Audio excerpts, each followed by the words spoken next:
What I'll probably do is I'm gonna do another diorama next year, and we'll auction it at GaryCon, and I'm gonna do a similar setup, but maybe a little bit bigger. Okay. Maybe a slightly bigger table, maybe 6 players sitting around it. Real splash up piece. All right, but let's jump into this. It's good to see you all, by the way. Thanks for hanging out. Really appreciate it. I love you guys. I'm just gonna jump into. I don't think I've ever painted in front of an audience before now. Um, just to explain, by the way, I'm gonna use. I think you'll be able to see this. I'm gonna use this picture of Gary as my inspiration. Because he always did his Hawaiian shirts and everything. I'm gonna be using this for colours references. So I'm just going to keep looking over to my left a little bit as I do it. I'm just going to jump straight in and I'm going to start actually getting the colours on here. I'm going to give him jeans, so blue. I'm going to give him red sneakers because it stands out really nicely against the blue. I'm going to paint this book black because we're going to do the DMG today. Hawaiian shirt, of course, and flesh, and he's got greying hair, which I'm going to do right there. So I'm just going to get all of the base colours on this little puppy first. How you guys been doing anyway? Good. Good. We played in a couple really good games already with, some new DMs that we hadn't played with before. Yeah. And it was great. What did you play? This morning, we played an OD&D game with Robin Irwin. Do you know him? Robin Irwin? No, I don't think I do. It was really good. Yeah, it was. It was a lot of fun. We like the old style. Yeah. Well, it was towards the very end of the game. Everyone felt it was intense. It was. We were exhausted by the time we got done. Right. What was it, like Dungeons and Dragons? What was it? Yeah. It's old style before advanced Dungeons and Dragons. Right. So really about the oldest there is. Okay. And did you put a base coat on the figurine? Yes, I've got a light coat of white on him. Okay. Do you prefer white? That's a great question. I do, but only because it makes the colours really pop. You get brighter colours on it, and I tend to like the brighter colours. I've started drifting towards grey a little bit. So it's kind of like a middle ground. I don't do black much unless I really want the piece to look kind of dark, Okay. Like I'm doing a devil piece right now for Jack. I'm going to obviously paint this white in a moment once I've got the base on. Yeah, I'm doing a devil for Jack, and it's like he's like this horned devil with his bone cape and stuff. And him I did in black because I want him to look dark and somber and stuff. But otherwise, I'm typically doing white all the time. I remember that. You ever use Xenophil Highlighting? What's that? Do you ever try Xenophil Highlighting? I was actually, funny enough, looking into that only about a week ago, funny enough. And I think I might give it a whirl. I haven't yet, but it's a very interesting concept. Did you want to explain to folks, by the way, what that is? Yeah, I've never heard of it. It's kind of I haven't done it myself. I think you prime the figure black, but then you hit it like with a spray or an airbrush with white or maybe a gray from the top. And so then when you paint, it ends up, I guess, kind of naturally bringing out like the highlights and everything. Cause it gives it more of a look like it's being illuminated by like sunlight or something like that. Oh, yeah. Which is a kind of interesting concept, isn't it? I saw someone actually on the Reaper forums did it not long ago, and everyone was kind of like, well, what is that going on? And he was explaining, and yeah, so it's almost like you're doing two undercoats, black in the shadows and white everywhere else, so the white will be naturally that little bit lighter, which is really kind of an interesting concept. It's clever. I'm going to do this kind of like a dark pushing blue here because he's kind of got... It's not quite black. It is a very, very, very dark blue, but it's tinged towards like a little bit of a green. And then I'm going to do the leaves in like a yellow and green on it. I think this will help it sort of stand out a little bit. Alyssa, do you... Like the shirt, it's going to be kind of intricate putting on the flowers and stuff. Do you draw a pattern by hand first, or do you just know what you're going to do looking at the picture? I know what I'm going to do looking at the picture, and then it all goes horribly wrong, and I accept whatever the result is. No, and that's honestly a really good question too. I tend to draw the pattern, but in paint. I think I got to, you know. I'm gonna do the same with the DMG, but it tends to work out. I mean, while it seems like it may be like crazy complex, I mean, if I just drag this picture back across real quick, I mean, if you actually look at this, I mean, it's not too crazy. You know, just if as long as I can get this insinuation, and I'll do it in green first, and then we'll highlight it in like a yellow. I think it'll be fine. I'm not going to try and get every single bloody leaf that he's got going on You're not going to get the paintbrush out with a single hair, go through and get all the little detail. You know, I have got some pretty damn fine paintbrushes. But and we will be breaking them out because you know one of the the finest things on this guy. Let me actually just hit the auto zoom here. One of the finest thing on him is actually the glasses.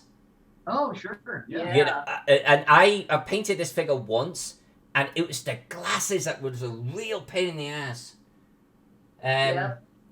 But yeah, we'll break out the little brushes in a little bit. But what I've actually found is a slightly bigger brush with a good tip on it actually gets me better results. I have this really fine set. It's all of these brushes are Artist Opus. I really like them. And I bought like a really fine set, and honestly I hardly use them because like they're more medium brushes, even like this one. They end in such a nice fine tip. I don't need to go smaller.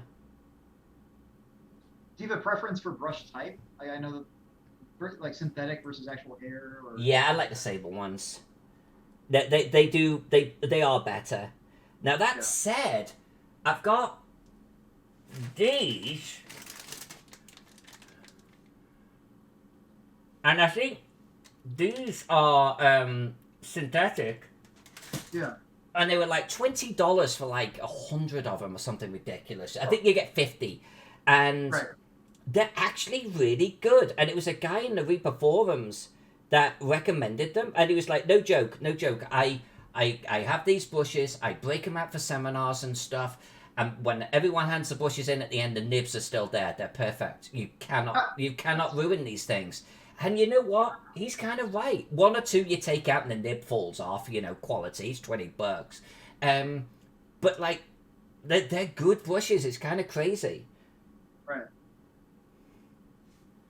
Well, that's fun. Yeah. So what do you guys got going on then for the rest of the convention? Let's see. We've got a game with Bill Steffen tomorrow. Okay. And we've got a game with Doug, and Ian's running a game, and we've got a game with him Sunday.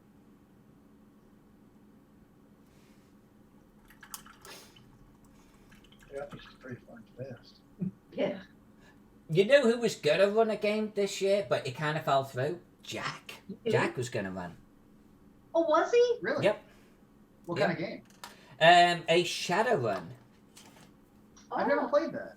I've talked about it with Pete that it seems like it'd be a fun type of game engine to play in, but I've never played it. It can be heavy, you know. It's a system where like throwing a grenade can take like half an hour to figure out the effects if you get too deep into it. But if you learn which rules to kind of skim over, you know, it's like anything else. If you house rule it a little bit, if you make it a little bit more narrative in the delivery, I love it. I really do. That's an interesting question. Do you have a game system that you prefer, like, that you really like a lot? Call of Cthulhu. Call of Cthulhu. I mean, that makes sense. So with the paints you use, is there a particular brand? Would you like to use for your paints? Yeah, that's a really good question too. So I've got a wall of paints behind me. Everything from Army Painter, Reaper, you name it. But you know the ones I really, really like are these. Scale Color Artist by Scale 75. Scale 75 is well known for their miniatures, but I really, really, really like these. Obviously, the paints are thick, they're in a tube, so you just water them down to whatever sort of viscosity you want. The pigments are nice and deep on them. You know, I tend to find with a lot of paints, like the pigments are really, really thin, so you got to do multiple coats. These are good, thick color. I love them. They did a Kickstarter where they had this wooden box, almost like a little sort of briefcase, and it's full of these paints and nice little foam inserts. Best Kickstarter I've ever done in my life. Ah, I tend to find it that there's just certain paints, like I'll pull one out at random.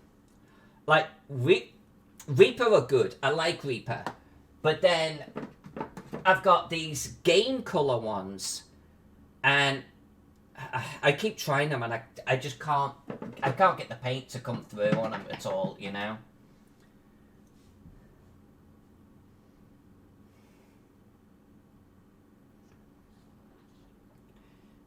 Is it the ones that you're using now? Are these all scale color? These are all scale color. The only ones that aren't are going to be the flesh later on. I have some Reaper flesh colors that I'm going to bring in. Reaper do nice paints, and they actually have a series where the pigment is thicker on them. So Reaper I will use. I mean, I use them all, but you know. The thicker pigments, is that the master line or is that something else? Yeah, I think it is. I think it is.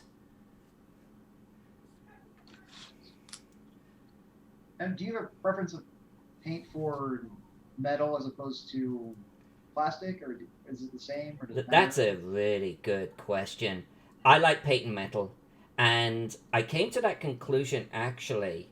I painted a lot of plastic, and you know it comes out fine. It's good, and some people even prefer plastic. But I did a whole like army in plastic for a friend, like a bolt action army, bunch of Germans, and they were all plastic, and I had a lot of fun.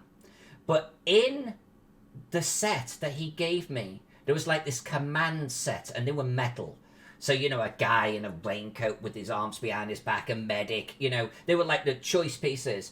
And I was painting all of the plastics and having a blast with it. And then the minute I picked up the metal and started to paint, same colors, same paint, same technique, the metal just seemed to grab the paint better. It's really hard to explain.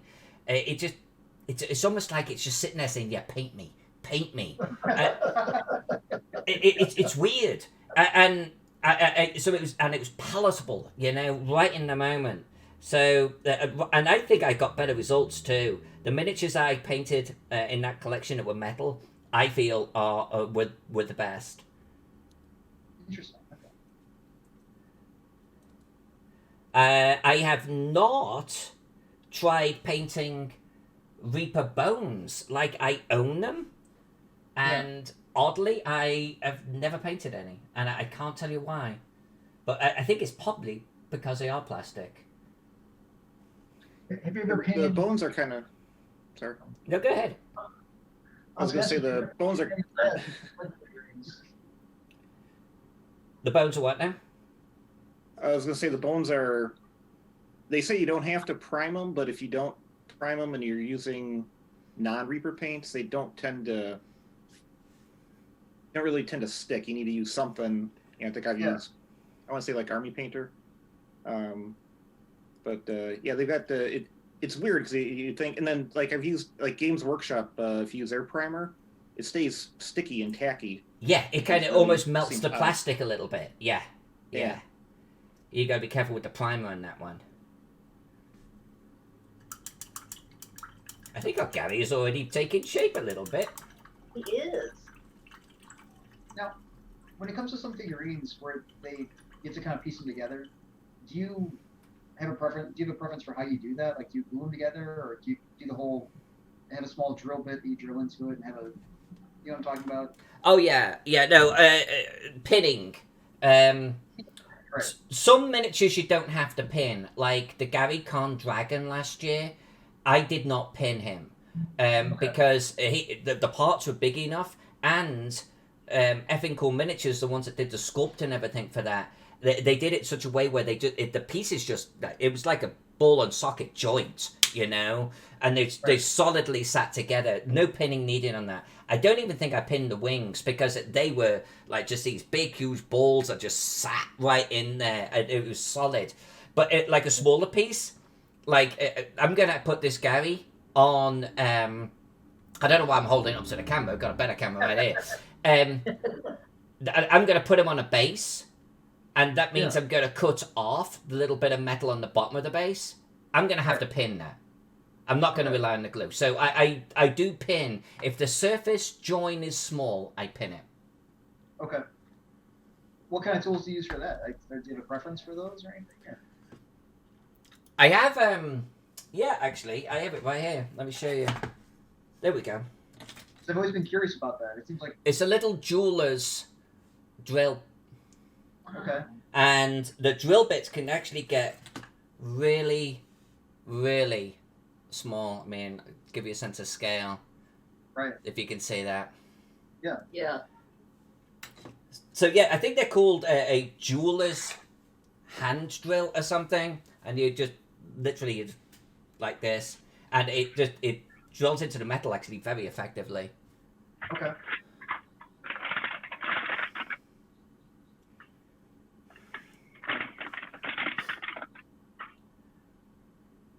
It's been one of those things I always thought about trying to try out at some point, but I never got the materials to do it. It's worth it. It's definitely worth it. It can be a little bit tricky at first, and of course you got to get some very fine wire to put in there. I think it's called music wire or something like that. I ended up getting. It's rock hard, and you need a good pair of snips. But it's like needles. Don't drop one. Right. But yeah, it's so solid. And if you get like the drill bit, you drill a little hole on both parts and you line them up, a little drop of glue, you put this little tiny slither of a pin in there, works wonderfully. Okay.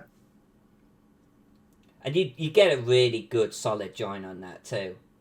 Right.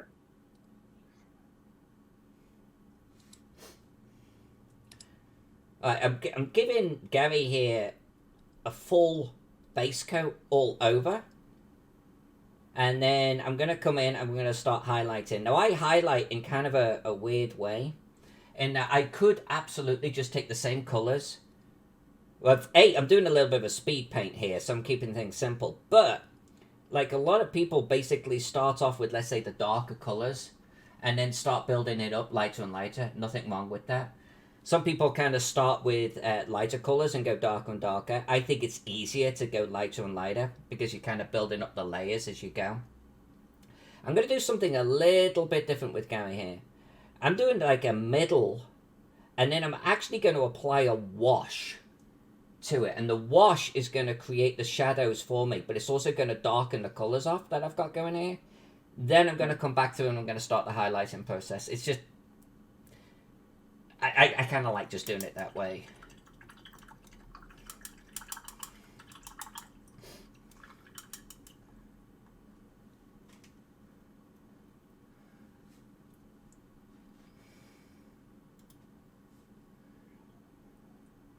Alright, let's give this guy some flesh. And because I am actually gonna darken off these colours a tad, I'm actually gonna give him a fairly fair complexion, but then I'm going to wash it in brown, and that's going to darken it off a little bit. Where's this TV screen out here? You can really see the detail.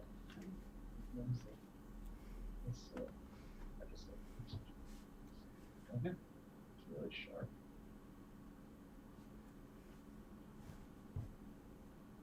And do you have a trick for doing eyes? I always feel like eyes are really tough. Eyes are tough. I do a couple of tricks, and one with Gary, by the way. Yeah, we're gonna have to paint his eyes, I think. even though he's wearing glasses, we're going to have to get his eyes in there. So, tricks. First and foremost, you do have to have a little bit of a steady hand. And you may actually want to start with the eyes. Even before you do the flesh. I'm doing things a little bit backwards from what I'm saying. But if you start with the eyes, and let's say it blotches up a little bit, you can actually use the flesh to tidy it up a little bit. And if you make a mistake, well, you can fix it because you haven't painted anything else on his head yet, you know? Right. So the first thing is paint the eyes first. It's totally cool doing that. The other thing I would recommend, or many people recommend, is don't necessarily paint the pupils right. Don't make them too round. Make them more vertical, right, like an oval. And the other thing is don't really put them straight on, because it looks like the figure's staring at you. Actually, do it slightly off, like the figure's slightly looking to one side. Not to an extreme, just a little bit. And you get a better result. You get something that's just more natural feeling. Right. I don't know how much of that we're going to do with Gary here, but I probably am going to start with his eyes on his face, but I'm going to do the flesh on his head. Because it's the glasses that are going to actually tidy up those eyes for me. The pupils are going to be ridiculously small.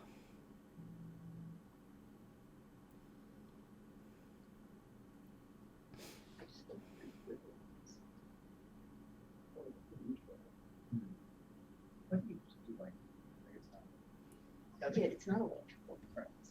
Just turn light. Oh, you just ordered. Oh, wow, nice. I talked about it. Okay. You should share the purpose. Didn't look exactly like hers.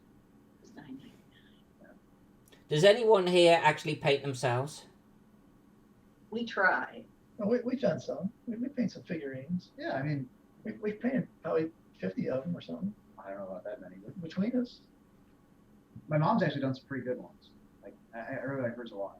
Oh, you sweet thing. Oh. Thank you. Yeah, I paint, but like you were saying, I mean, it takes me forever to get any of them done. It's a challenge. I always dream about painting, but then it's like, I never get around to it. Like, oh man, this will be so neat. Bruce, you don't think you're going to do a demonstration for us to watch? If you got 12 hours, you know.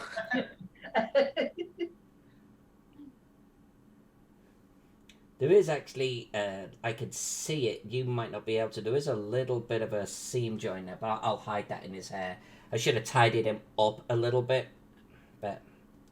I was actually going to ask you about that. How much do you tidy up the seams of a piece? And do you have methods that you like using for that as well? Because I've seen people use X-Acto knives and that kind of thing, but I wasn't sure if that's the best method. Yeah, X-Acto knives work, but there's no one tool that's going to fit every single job that you want to get accomplished. Right. I do tidy up my miniatures. It's worth just looking at them, even at 1,000 feet. You know, you look at it and look to see, you know, do I have any really bad joints? Do I have any flash hanging off this thing? They're worth cleaning up, absolutely. I actually have some very fine jeweler's files that I use too in certain instances. But it really depends, right? Like, I have some very fine snips and some very fine little scissors. I have some little files, really super small files. And I have, but you might have a gap, right? So I have scale 75 paste, which you can literally brush into the gaps and then sort of sand it off. And yeah, so, and the larger the miniature and the more of a showpiece I want it to be, the more effort I'll put on it.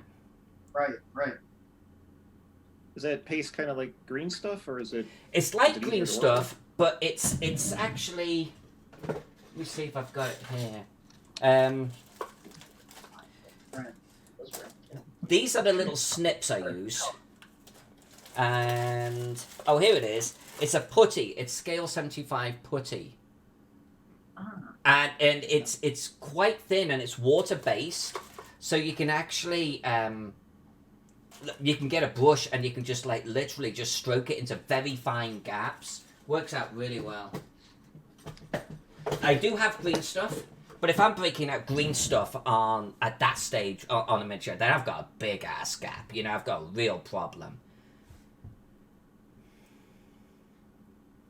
Did I get everything on him? I think I did. Let's get behind his ears a little. And then we'll paint his hair grey. No, maybe we'll be inspired to do some more of this. After watching this. Well, just says it's clear mouth, that's all. You know what I like about miniature painting, and it's not for everyone, but I find it calming. It's like a zen moment, you know. I might get an audio book or something like that going in the background, and I tune out for a few hours, and it's just chill. But it doesn't get everyone. Like Jack, for example, my husband.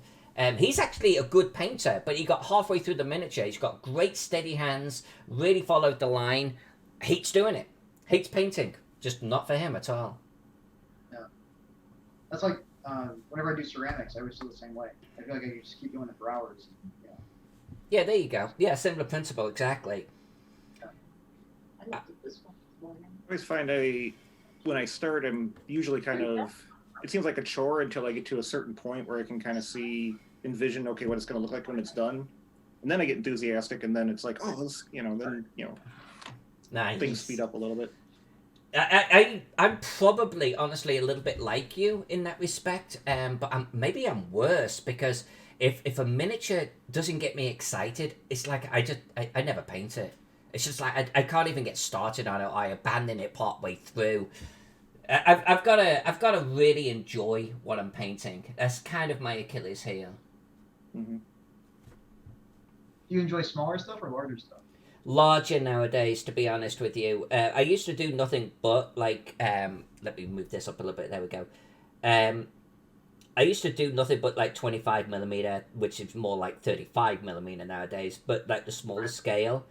And then I even did a whole bunch of like 15mm Romans, and had a blast with that. 15 freaking millimeters, and I was painting every little plume and multicolors. I had so much fun with that. But then in fact, I would not go any other scale. And the funny thing is, it was a Kickstarter that I backed, and they were doing a whole bunch of awesome miniatures. There was a whole bunch of it was called Hot and Dangerous, and it was women in military attire. And there was a mock Julius Caesar's, but it was more like a Julia Caesar, you know the type of thing. And they were absolutely awesome. And I bought the entire range in like 28mm, and I bought a couple at 54mm. I was like, you know what, I'm gonna try them. And you might remember the piece. Do you remember me painting a Viking woman, and I put a boule on the shield of it? Yes. Yeah. That was a Hot and Dangerous piece. That was the first 54mm piece I ever painted. And I loved it. I loved the scale. I loved the detail you could get on it. I loved that it was more of a, like a collector's thing that you were doing, more of a showpiece. And I just got a different vibe out of it. And then I regretted not buying their entire range at 54mm. And honestly, that's my scale nowadays. That's what I do.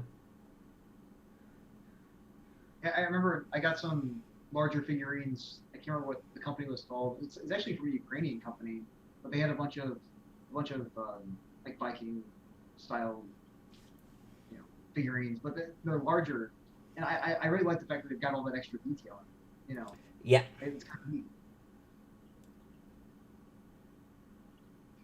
I ended up giving that Viking woman actually to Tim Kask. Oh, nice. Oh. He gave me a bunch of miniatures, which I have somewhere. I think I've just painted beard on his cheeks. I did. But yeah, and he said, just paint something for me at some point. Just you decide. You decide what it is. So I decided this Viking woman, and that's why I put the boule on there. Nice.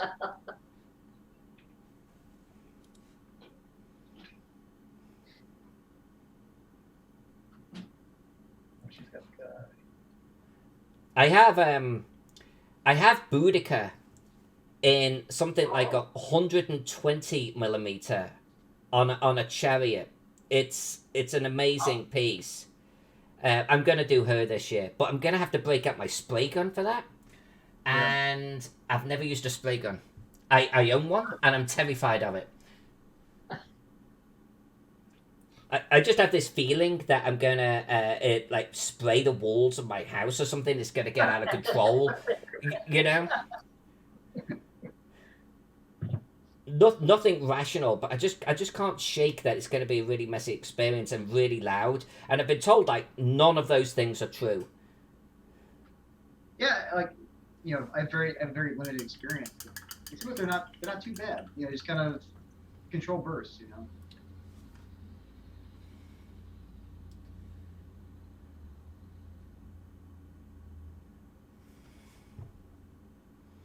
Alright, let's do a little bit of flesh on here, and then I think what we'll start doing is...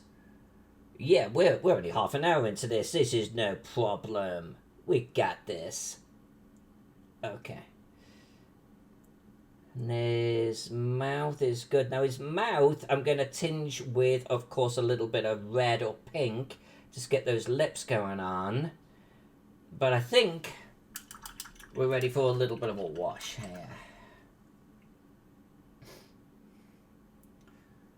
Alright, so I'm going to do a blue wash on his jeans that will darken them off a little bit, and the book we don't need to do, his shirt we don't need to do, but the flesh we're going to, and I'm going to give that, I've got a flesh wash here, it's like almost brown, so we'll do a little bit of that on there, and it will just run into all of the cracks a little bit. What brand of washes do you use? Game color. I kind of like these. There was a, I also have Army Painter washes for the darker tones.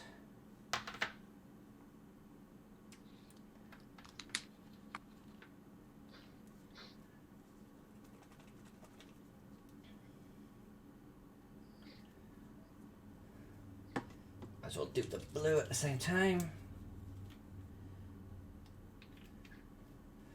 Alright, so let me actually, I'll scoop these to one side. Okay, and let's just bring that slightly into sharp. So I'm actually gonna use the same brush here, and I'm gonna just wash over his jeans with this blue. Fairly liberally, because I actually want it to catch on all of the creases, like his zipper area right there.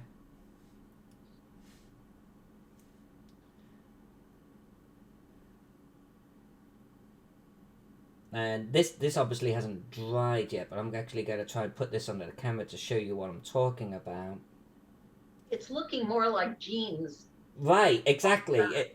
It's like you start to get, you see how, now it's still wet, but you see how it's falling into the creases and everything? That's why I like doing it. I mean, you could totally do this by hand and paint the blue darker to begin with. But even right here on the zipper, it's just a very fine little tiny darker area, and like then further up near the top. Yeah. That would take a long time. If you were going to start dark and build it up, build it up, build it up. You can do it that way. In fact, you could even just dry brush over this. Dry brushing is a technique I like doing. But I think when it comes to fabrics and stuff, you just get something that just feels more real. It's like you just get these nice shadows and everything falling in here. Yeah.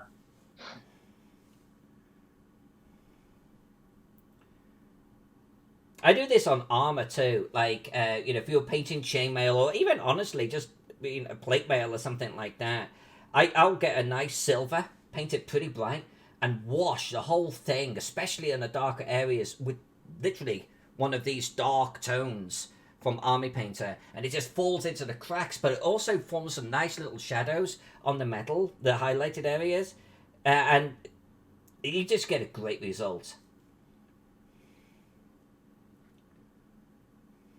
It looks exactly like jeans now. Yeah, looks good. All the crinkles.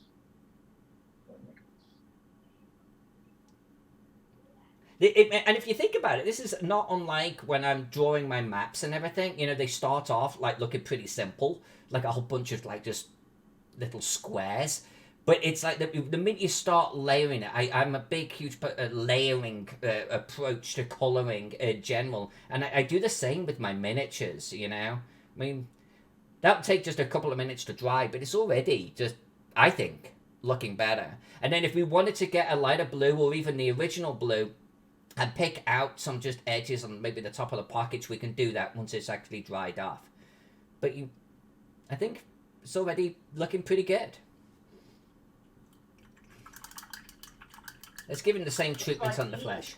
What's that? Looks like jeans. Yeah. We'll do the same on the red as well.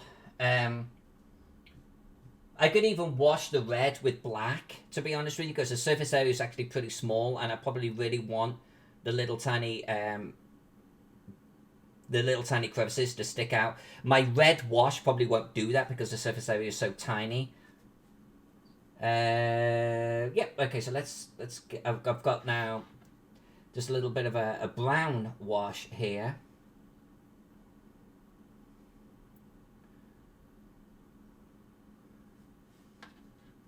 And let's just get this on there. Now, obviously, if you do it too thick, which is what I just did there, it will blob up. But you can be quite liberal with this. And then just soak up excess with the brush. Yeah.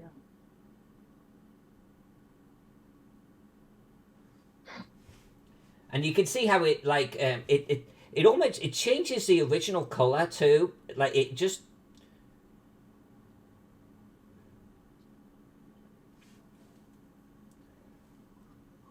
so this is why I kind of started off pretty bright. Let me turn that upside down to show you what I'm doing here. And I'm stroking it almost like against the grain, you know? Yeah. Because then it falls into the fingers and things. You can see that there. And I'll be a little heavier with the wash actually underneath. It's a little bit like that highlighting technique we were talking about earlier with the primer. But I will go a little bit heavier underneath there. Let's clear out his palm. His palm's a little bit too dark. There we go. And then I will come through with a highlight on the flesh. But I don't need to worry about trying to actually paint in the shadows because this has done it for me. If I get a little bit on the book here, by the way, it's not going to matter. The book's obviously black. It's just not going to show, so it's all good. Me too. I don't think I painted it. I don't know. I think it'll be fine. I think Well, if you guys want 2020 feels like it. you guys want to clear up the table. Yeah. I could do that. He's got a face. Yeah. Looking good today. It's looking like Gary. He's beginning to take shape. He's beginning to take shape. That's for sure. Now, I do want to actually get his grey hair as well, but I want to do the grey hair, obviously. It's almost like you're just washing with a darker version of the same colour, for the most part. In this instance, I'm actually going to pick a strong tone by Army Painter. It's not a black one. They do strong, and then there's what? Oh, then there's this dark right here, and the dark is I think. Yeah, these. I'm gonna try the dark. I think it will turn out. That's a nice set you got. That's on your paint. Now, with the washes, is there anything special to it, or is it basically just the paint that's been thinned out? I don't think it is, because I have actually used regular paint thinned out. In fact, you can even get a proper paint thinner, not just water. You don't get the same results. This almost has a flow element to it. So it actually tends to sit in the crevices versus on the ridges. If you do it with regular paint, it actually, you don't get the same results at all. Interesting. Okay. I've tried it, and yeah, it's not as good. So I think it is worth the expense of, getting a proper wash. Okay.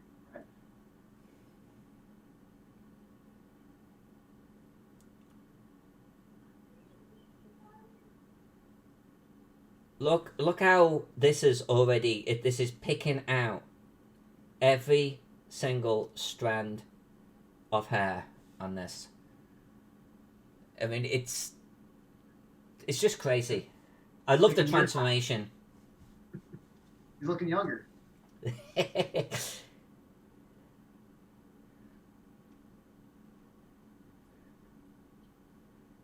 Oh, I want to ask you about the holder, using the holding piece. Yeah. Is that anything special? No, so I think almost every paint manufacturer and mini manufacturer have their version of a holder, right? And you see some weird and wonderful ones where they've got like thumb rests and stuff on the sides, and things like that. I've got a few different types actually. This one is 3D printed, just with a cork in it. And I've got like another one right here, and there's a magnet on the bottom because I've got this here. This is also 3D printed. Oops, with a magnet, so I can actually put it on a little stand like this.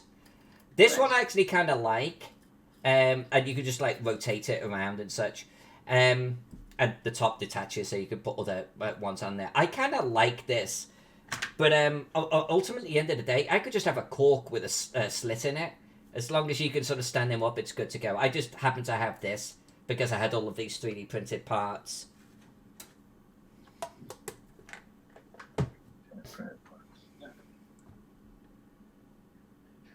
But honestly, just cork. Cork works very well as well. The cork on its own tends to be actually quite narrow, but that might be because I'm getting my corks from wine bottles. So I started to... I ran with this concept of basically a cork holder, and that's all that this is. Now, what would you do with a base that's like a circular base instead of a bar? Well, and that's where things like here we go, like this version here, which clips onto there, and a little bit of this. I call it blue tack. Yeah, there you go. Yeah,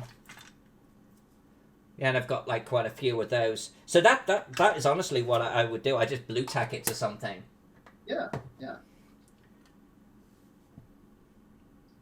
There's these other holders. Sorry, we're doing a little bit of a holder review. I have like this type of thing here too, with like a rubber band around it, and so it can actually, I don't know if you can see that, it will hold the miniature in place. That actually works out pretty good as well. I don't think this one has got the magnet will fit on that. No, this opposites, unfortunately.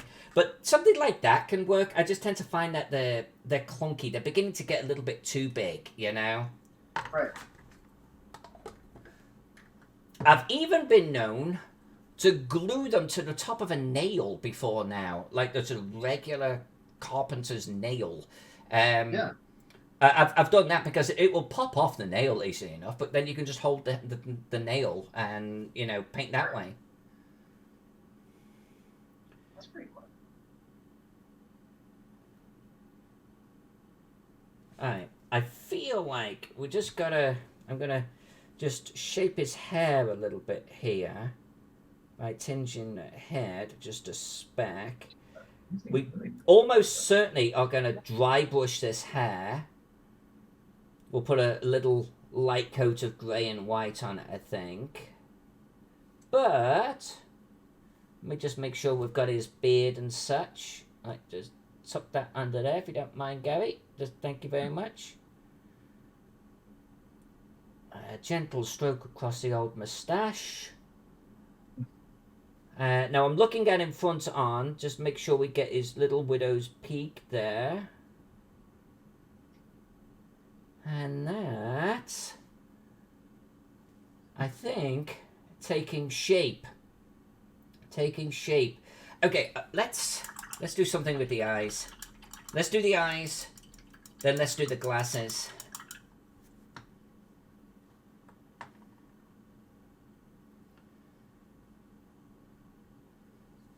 I actually think we're making pretty good progress. Only 45 minutes into this. I was really, really, really nervous. I have never done a timed paint before now. And I'm like, oh, this won't end well. I'll have, you know, his pants and his top done and half of the Hawaiian design. This is just not going to be good. By the way, no one asked, but just I'm going to tell you because I love these paints so much. This range of metallic paints, very much worth it. I mean, I own, of course, the Army Painters and the Reapers. I probably have, I want to say, about 40 various metallic shades in the regular parts. But these go on so well, and they hold their colour so nicely, and they have such a nice natural shine to them. I swear by them. I love painting any of my metals with these. Golden Fluid Acrylics.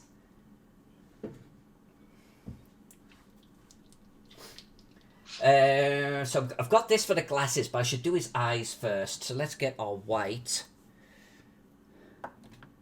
Now, another hint with the white. If the eyes are going to be a fairly prominent piece on the miniature, don't paint them pure white, because eyes actually have a slight pinkishness to them. So it's actually worth dropping in a little bit of pink for that purpose. But Gary's eyes on this particular piece are so small. I mean, I'll try bringing them up to the camera a little bit and see if we can actually focus on this. See if the camera can pick it up. Come on, camera. There you go. His eyes are so tiny. Oh, yeah. Right? And it's really more about the glasses. I mean, you've all seen me in glasses. And it's less about my eyes at that point. It's the glass frame and everything. And there's obviously this hint of colour sort of behind the scenes. With this, I'm not going to be painting the pupil, the iris, you know, and all, then the colour. I'm not going to get into all of that. We are going to paint the eyes, but I don't want to make them too prominent. If I make the pupil too large on this, it's going to look really, really, really odd. So I'm just going to do white in there, a little bit of white, and then we'll do a little bit, we'll just do a black dot on there. And then it's going to be more about painting the glass frames. I was really tempted, by the way, with this miniature to actually try and get like a glass effect on the glasses, but I don't think that would have actually come out good. So I've abandoned that idea completely. How would you do that? Yeah, I don't know. I think if I was gonna have a go at it, honestly, I think I would probably, I would actually have him like flat, and I think I would actually put the liquid water in there. I think that's how I would go about it after painting the eyes and everything, because I think that could work. Little drop of liquid water. Is liquid water kind of like a resin, or? Yeah, there's a 2-part resin mix version that you can get, but there's also a single pour version you can get, and there's different types. Whether you just want the basic clear water, and then you can obviously dye the water if you need to. But it's just a clear water, single pour. It runs honestly just like a thick water, and it takes a small while to set, and it will level. It will self level itself. And then there's versions that are thicker and whiter for getting like wave crests and things like that. But I have a single pour, very thin version, and I think if we just lay them down and we put little drops in there, maybe it could work. It's a very small area, but I mean, it might be worth like experimenting with. Maybe for the diorama version next year. That could be kind of cool. All right. eyes. I'm vacillating, but I'm going to do the eyes. And I think I'm going to take a smaller brush here. And we're going to do it. Now, the beautiful thing about this is if we mess up, it's okay. We can fix things. Let's...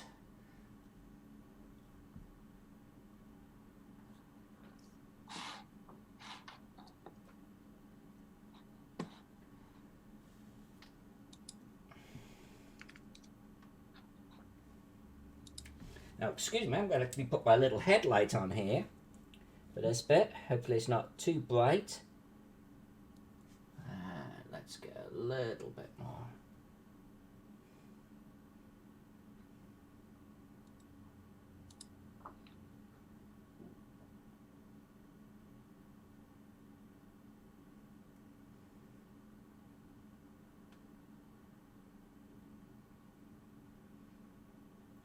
And I think what I'm going to do is once we've got this white painted, I'm going to get a little bit of a darker, God, these eyes are so tiny. I'm going to get a little bit of a darker color, a little bit of flesh, and we're going to tidy up the edges, but it will also give that little bit of a darker shadow where the, you know, his flesh is behind the glass frame, and it will help make the frame stand out.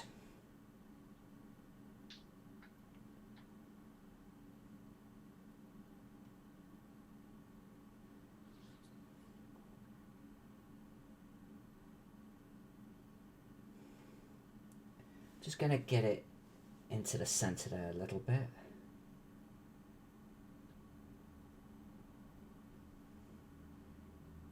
And here.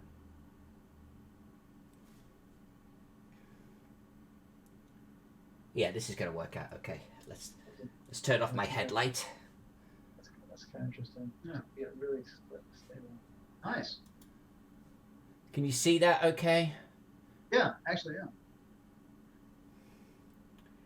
Yeah, so I'll get the little bit underneath.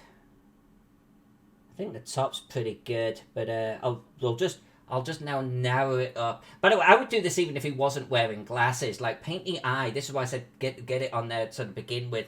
Get the eye in, and then because then you can use the flesh just to, like, you know, stroke underneath the eye, make sure it's cinched up. Right. They were eyes will kill your miniature, by the way. They're worth spending a little bit of time on, and they're worth repainting if it's just not looking right. You could do an absolutely bang up job, a paint job, and I've seen a miniature, by the way, up for auction, and I'm not going to name the miniature, and the painting was great, and the eyes were absolutely horrible, and it killed it. It just killed everything about it. But I think we all know that about eyes. All right. They're just so expressive. That's the first thing you look at. Yeah, and if they're not right, I think it's one of those subconscious things where the brain goes, that's not looking right. Right.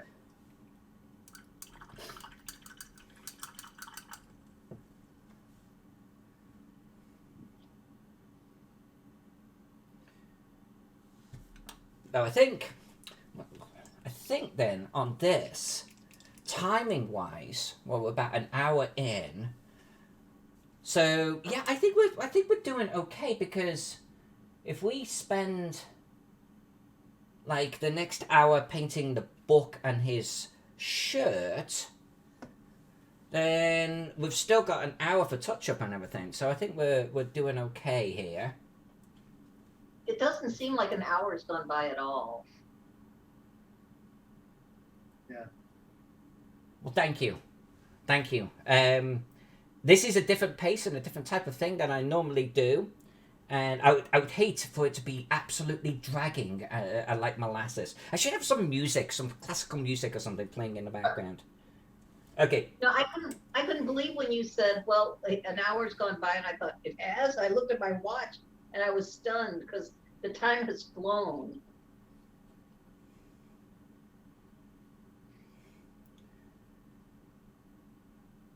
You'll see occasionally I'm putting paint on my skin. I don't encourage you to do that, but you'll see a lot of times professional painters will actually have very thin gloves on. But it's so they can actually wipe and such on there. You can get the excess like paint off, get a nice little sort of edge to your brush. That's why I do it. Sometimes you'll see that I'll actually do it on the base instead. I think his eyes are actually looking okay. I'm gonna put a drop of black in there. I think I'm ready for this. And then we'll do his glasses and screw everything up. Oh no.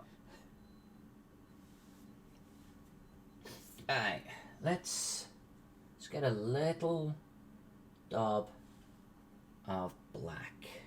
Okay, headlight going on. Hopefully this is not too obnoxious for you. No, it's fine.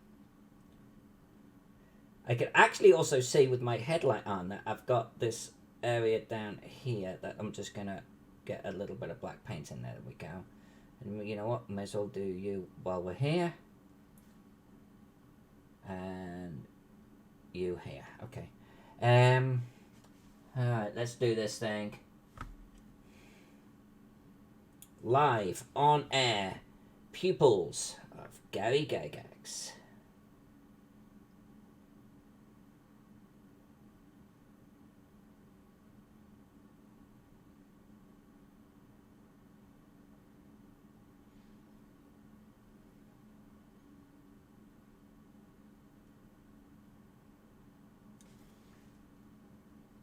Now, one thing that I will say about this particular sculpt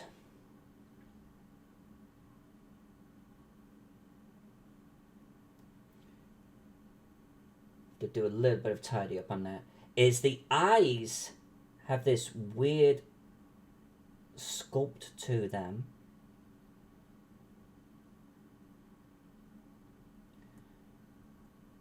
Alright, I think that is worth cleaning up a little bit. Yeah. Yeah, like the actual sculpt, it's like the eyelids and everything. I've kind of like, I've got this weird shape, so when you put your brush in there, it kind of does funny things. But I think that isn't too shabby. Let's get a little bit of a brown now. And I am gonna basically get the top and below the eye. Where is my brown?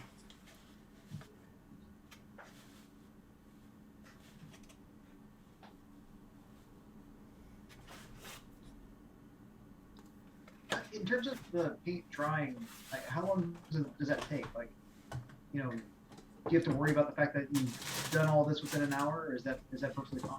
No, this is dry. It's actually been drying as we've been painting.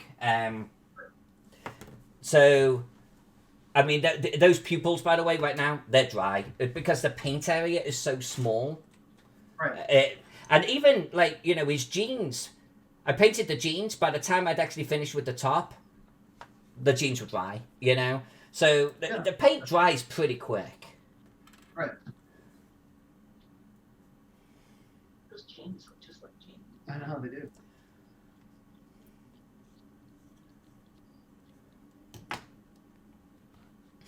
And what brush do I want to use for this one? This one. Okay. Do you have a favorite piece that you've ever done? Oh, that's a good question. That is a good question.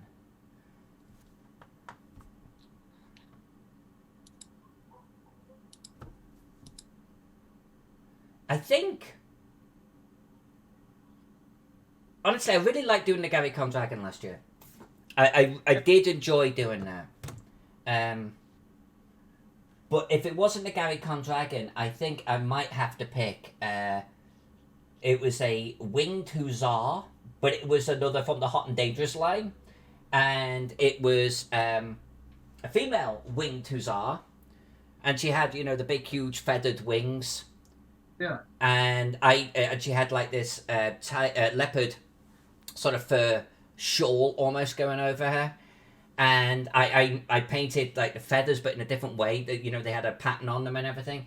And I was really happy with the net result on that one. That was possibly one of few that I actually put into a show, and it actually won. And I was really happy with it. The Gary diorama I did has got a special place in my heart, obviously. Right.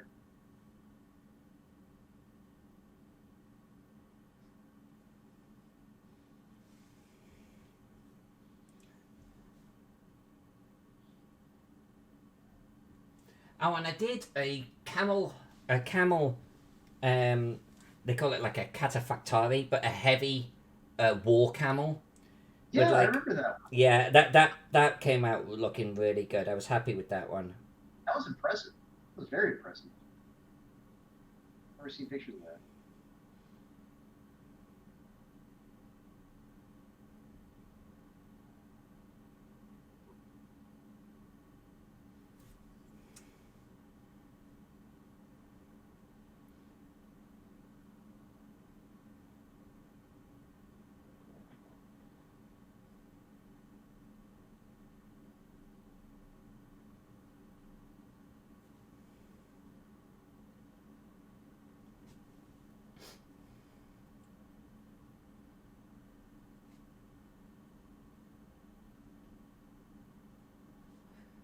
So talking about paint drying, I have a wet palette that I'm using over here, and that's what's stopping the paint from actually drying on me as I use it.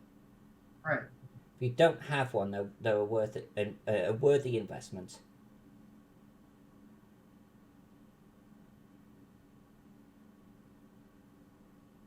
There we go. That's looking a bit better. There we go. So I don't know if you can see that. Yeah. So what I did is painted the white, then painted the pupils. It's okay to paint the pupils, don't make them blobs, make them vertical. It's okay if it spills beyond the white a little bit, because then you get some flesh, and you literally just cut into the eye. You shape the eye again. I used a little bit of a darker brown at the top because he's got eyebrows etc up there, but also his glasses are sitting there, and underneath the eyes, of course, you've got that naturally sort of dark area. So I put a little bit of brown in there, and then I just cinched across with a little bit of flesh just to reshape the eye how I think it should be, and I think that's not looking too shabby. And I think it might be worth doing a little bit of highlighting on this, but we're gonna do his glasses first.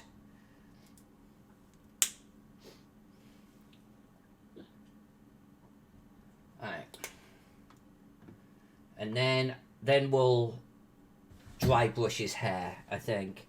And I'm probably gonna do a little bit of shadowing on his shirt before I paint the design of the shirt. I think we'll do his shirt, and then we'll do the book. I think the book might be the last thing that we do on him. While we're here, let's just tidy up that foot. I don't think we actually put the shadows on his sneakers, did we? So we'll have to do that as well. Yeah, I don't think you did the wash. Right.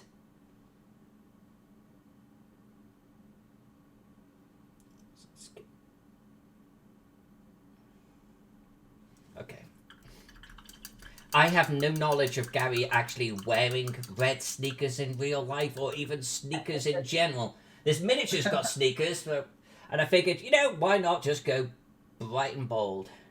Yeah. That's another good question. Do you think it's better with miniatures to have brighter, more accentuated colors, or do you think it's okay to have it more kind of droned out at times? It's absolutely okay to have it like more subdued colors, but honestly, it's really going to depend on the miniature, right? Right. Like, what is it that you're actually painting? One thing that I got out of a Reaper painting seminar was good advice, though. At least contrasting colors and contrasting textures Like, that's what you're shooting for. That's one reason why I'm giving him red sneakers and not like blue sneakers or even black, because it's just going to start to sort of blend, and I want something that's just going to stand out a little bit. The book is going to stand out, his shirt is going to stand out, and that's obviously good enough. But just with any miniature in general, I try to get some kind of contrast going on, even if the colors are a little bit more subdued.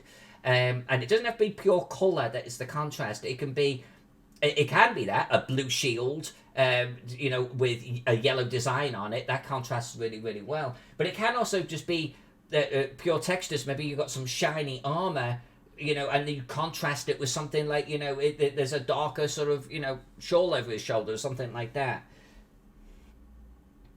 Right.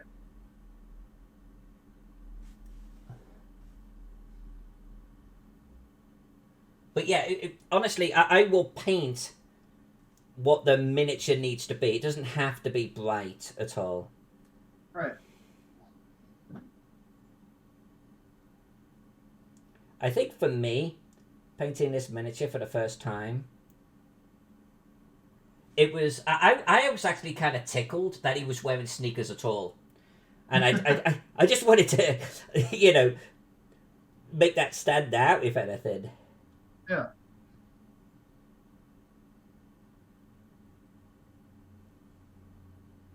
Now, say if you're going to do 10 of these, would you just go through the same process on all 10 in a row, or would you try to finish them one at a time?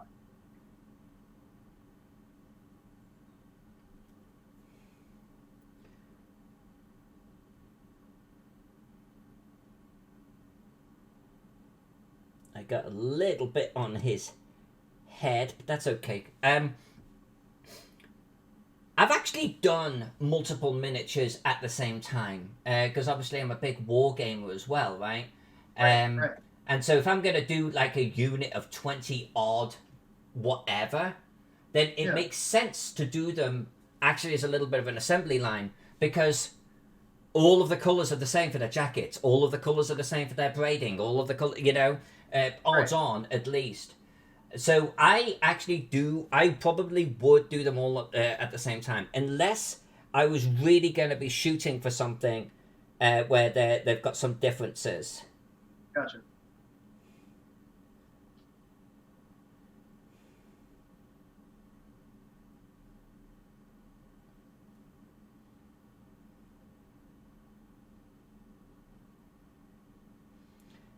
It was funny, really. Once I'm a little bit of an English Civil War miniature collector as well, and so I actually applied that mythology to painting a unit of English Civil War guys. The thing about the English Civil War, especially the early period, is they didn't have the same colours. They didn't have a bloody uniform. Yeah. And so I ended up in this sort of situation where I'm trying to do an assembly line, and like none of them are the bloody same, so kind of defeated the purpose.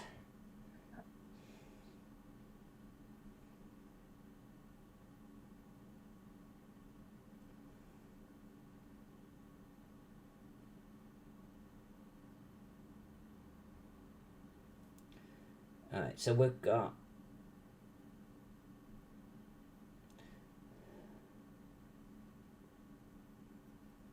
the actual sculpt on the glasses is really not the best, but I think, and we did definitely paint one of his eyebrows silver, so I'm gonna have to come back and clean that up.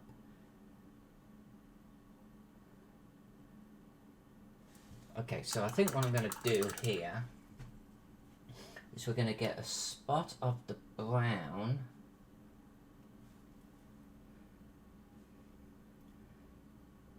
and get his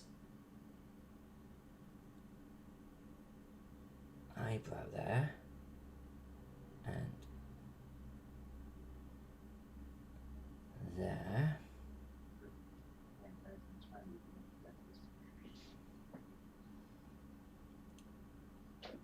I after we've got this done, I'm going to do his sneakers because I don't want to forget about him, and I keep forgetting about him. But then remind me, I've got to do the book paper. There you go. Actually, it's not looking too shabby. Okay. And we'll take a little bit of this flesh highlight. And I think what I'm going to do is get his cheeks here.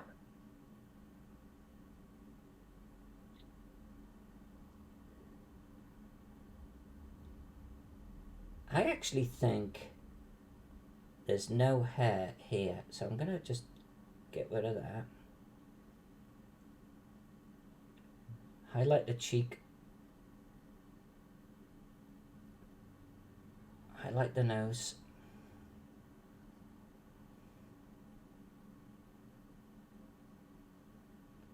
There we go, that's looking better. That's looking better. While we've got this, let's just give him a little bit on his forehead.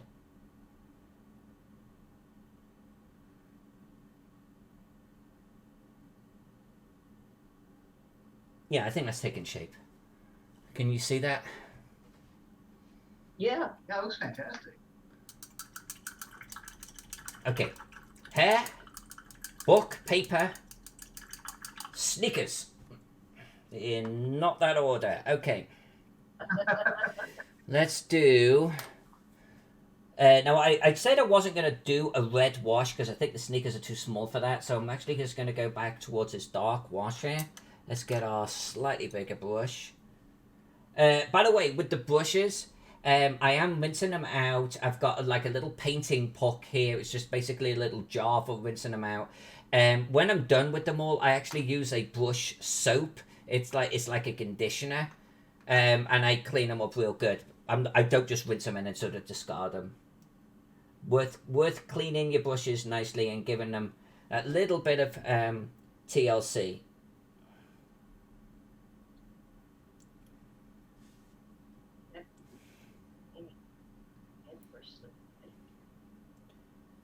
Now, the sneakers will be fine like this, but to that point I was making earlier on about contrasting, I'm going to paint the laces on the sneakers, and we're going to make sure it stands out, and I'm going to make them white, Oh, Nice. and it will really pop. All right, there's his little sneakers done.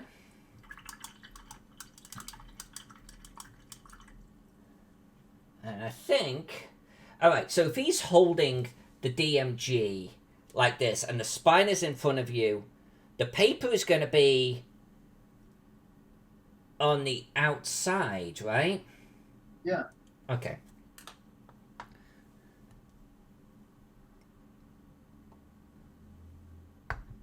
So the spine would be towards him. Okay.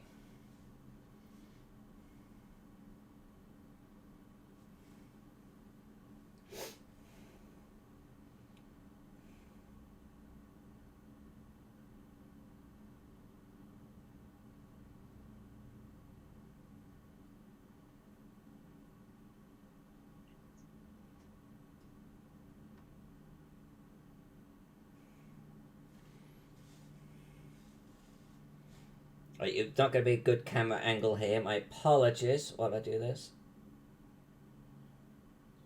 Are you using white for the paper? Yeah.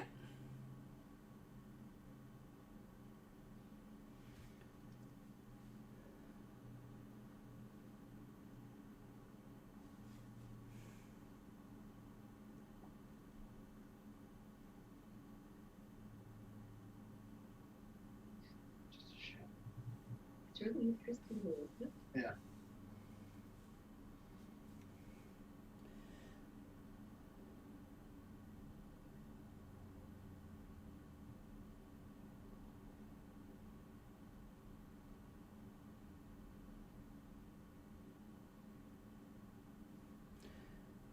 Okay.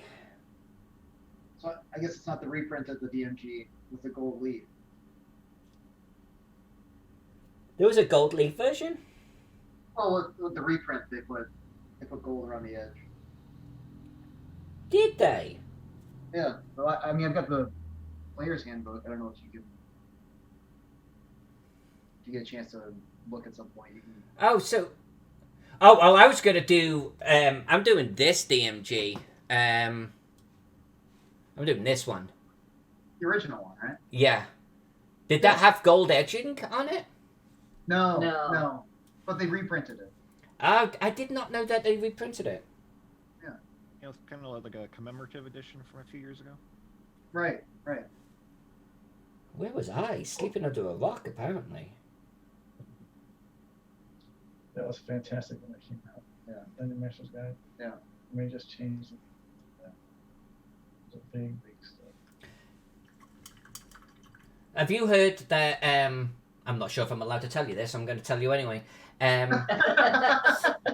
you heard that Frog Guard are going to do a boxed set of their swords and wizardry? Is it swords and wizardry? Yeah. I do believe I have heard that. I can't remember who told me, but yes, I've heard that. It may have been a big frog when he had a few.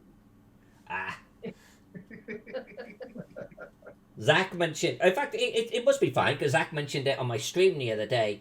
But he said that it's just going to be absolutely freaking gorgeous. That'd be cool.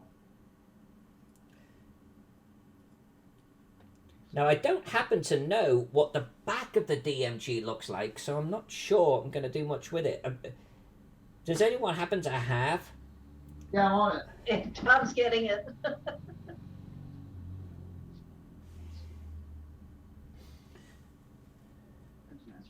Got the real one. The original. Yeah, we got the original. It's a little bit worn. So the back of it actually has it's the plane of fire. Oh. The city of brass. Oh. Okay, keep that handy. We're going to use it. Sure. I love this book, so yeah. Yeah, our book is a little worn out, but You got to return that too. That's one. Okay. And this one I make sure we don't use. Yeah. So it won't get worn out. So that's what we have. That's why we have the binders. The figuring binders. I have nothing. You guys just look. Well, that's important. So, Well, you bought some. I mean, I like to get the figuring binder the monsters. Right? Monster Man, yeah. I thought Monster is one. Oh, and the monster manual too. Yeah. I have a monster manual figuring binder. There's some in there that are not in later editions because they're devils and demons and such. Yeah. That's where the when you fought the Lord Devil. That's not in any later book at all. That's strictly Gygax. I'm just now doing a little bit of highlighting on the flesh.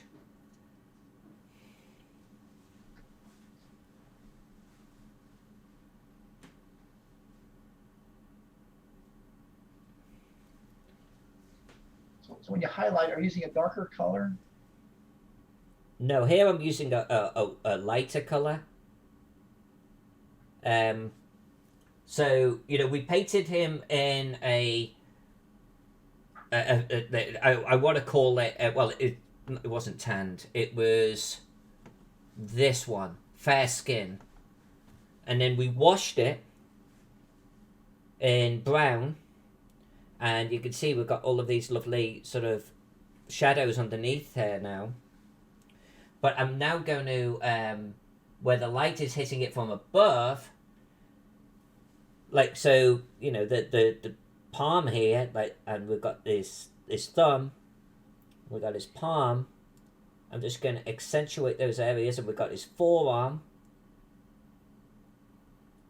I'm actually just putting a little bit of that fair skin on the top. And of course I'm leaving underneath in shadow. So the back of his hand, I'm just going to leave it as it is. underneath his arm there. I'm leaving that as it is. In fact, I'm kind of happy with how the back of his arm is actually beginning to look. I don't know if Gary had hairy arms or what, but I'm not going to go that far. All right, he's not looking too bad. Let's do the highlights on his grey hair.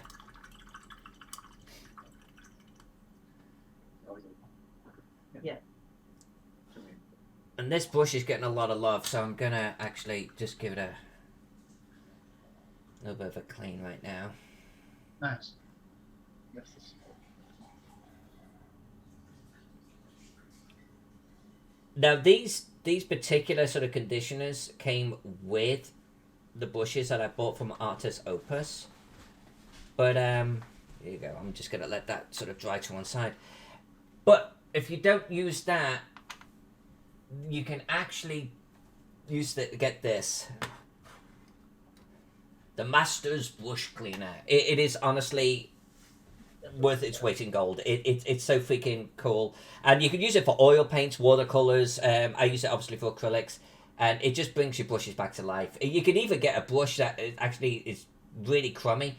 Clean it in this, and you just let it cake on there and let it sit there and come back and clean it all up. It's good stuff. Nice. Now, how long does a brush typically last for? Does it have a lifespan? Yeah, they can, but if you keep your brushes well cleaned and conditioned, with something like that, honestly, they'll last a long time. Like, maybe a lifetime. Yeah. Oh. Okay. It's all down to how much care you give them. In all truth. Right. These Artis Opus ones are a little bit more on the expensive side. So I really, really try to look after them. Right. Because I'm actually, honestly, pretty damn bad with my brushes. I have to force myself to clean them properly. I always remember my dad with his, proper paint brushes for houses and stuff. The love and attention he would lavish on those brushes. Oh my god, he could get them so clean they were like new every time. I don't know how he did it. A lot of time. Like night cream now. And well, I remember talking about it. Okay, so grey hair off. Come on, move. No, it's Grey Hawk.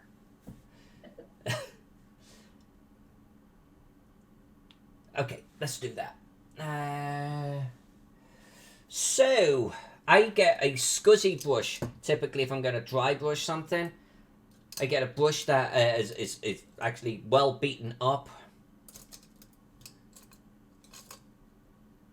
I tend to keep all of my old brushes for purposes like this. There's always something that you can do with them. Dry brushing tends to ruin brushes unless you got a purposeful dry brush. So I think I'm going to use this one. And what I'm going to do is I'm going to get the grey and I'm going to completely dry my brush here. And then I'm just going to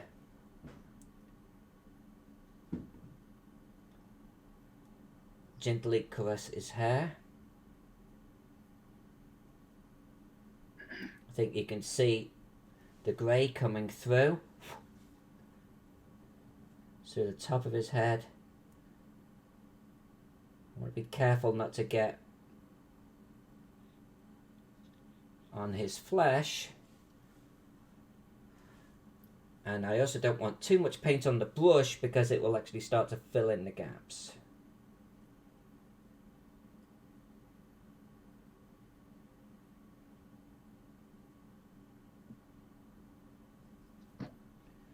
And I think what might be worth it is actually a tinge of white, perhaps.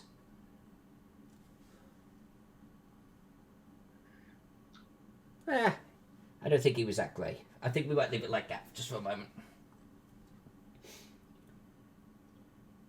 Alright, how are we tracking for time? We are at 1.5 hours. Okay, I think it's time to actually start doing some of the fun stuff here. I can put it off no more. First and foremost, I noticed that we've got a little bit of a flesh boo-boo right there. It was creeping over into his shirt. I think we're going to use this brush for the painting of this bit. Let's do his shirt. Yeah, he's actually not looking too bad. I think he's looking pretty good. So, colours. Green and yellow are what I'm going to use here. I'm gonna visually reference his shirt, but I can't cram that many designs into the area that we've got.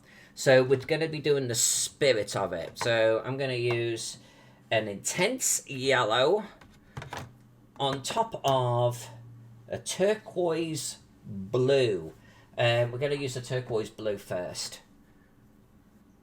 Do I want to use turquoise blue? Do I want to use turquoise blue? Yeah, you know what I do. I want it to stand out. Work towards the other side. Sure.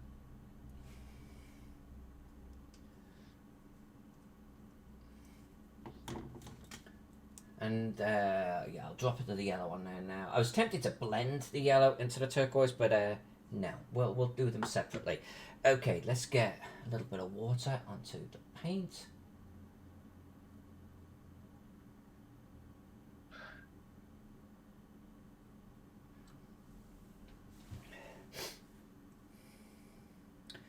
Okay. Gary, you're killing me. You're killing me. Let's... This would be really hard. So I'm going to drag this over and resize him a little bit. But let's have him handy kind of off to one side as my little reference. There we go. I think I do. All right.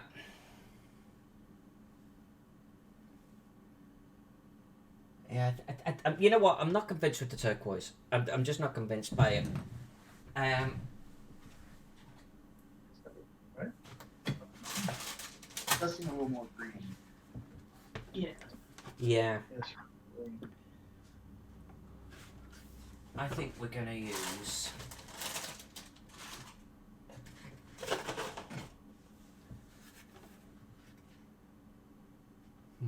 that could be a good one. It's a little darker. It's a sap green.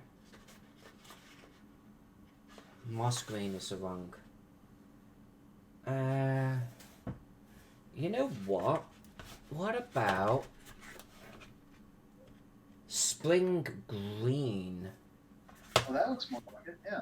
That looks pretty good, doesn't it? Yeah. Let's do that one.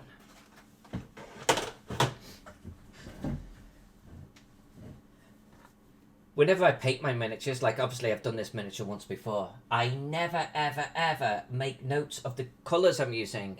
It's like, and you should. Helpful hint, do what I'm not doing. Make notes, especially if you want to come back to it. I got a book. Yeah. That really helps. Really helps. I'm terrible. I'm the same when I'm drawing my maps. I don't write down the brushes I'm using, the thickness of the brush or anything, and then I'm trying to reverse engineer it later on. I'm like, what the heck? Why did you just not write this down? You're going back and watching old Twitch streams to figure out what I did. You know, that would make a lot of sense. Alright, so we've got some bamboo things going on, and we've got some leaf shapes. Now, with the leaves...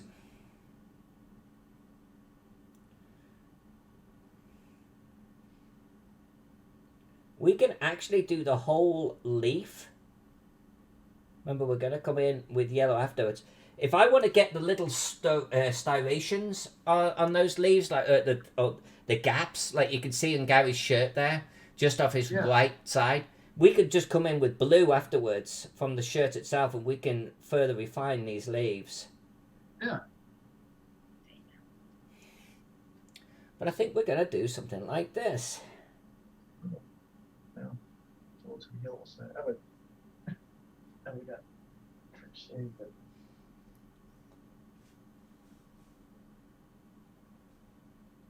Of course, he couldn't wear a shirt where it was all of the same leaf all over it. Oh no. Yeah.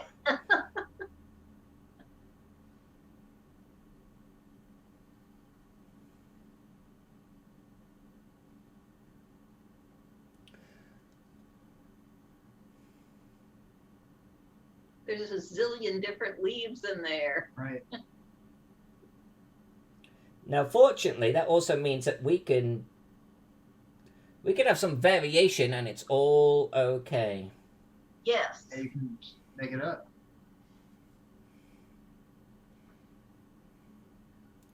My paint, by the way, is fairly wet. It's got a little bit of water in there, but not too much. That way, it runs a little easier onto the shirt, and I can actually get thinner lines easier.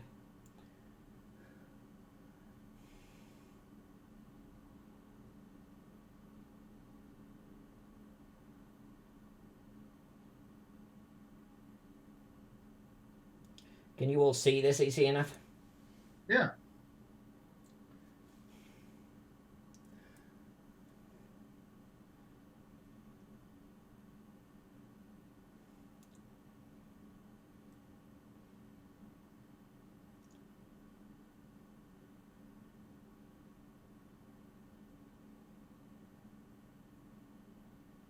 It's nice having the Gary photo off to the side. Oh yeah, yeah. I love working off visual references like that. Yeah, you'll see a lot of the time. Like I did the same when I painted the camel. I went off and got a whole bunch of visual references for, well, colours of camels, because I honestly didn't know. Right. But like just then for the armor and everything else that you would more sort of traditionally expect. But I love looking at that type of thing. It gives me inspiration, but also like that grounding rod almost for what I need to keep coming back to.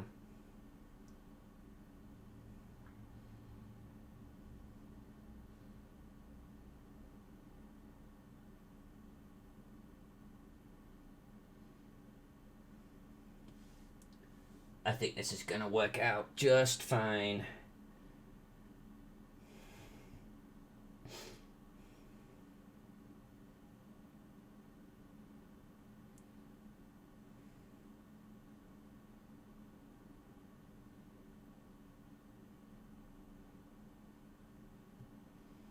Yeah.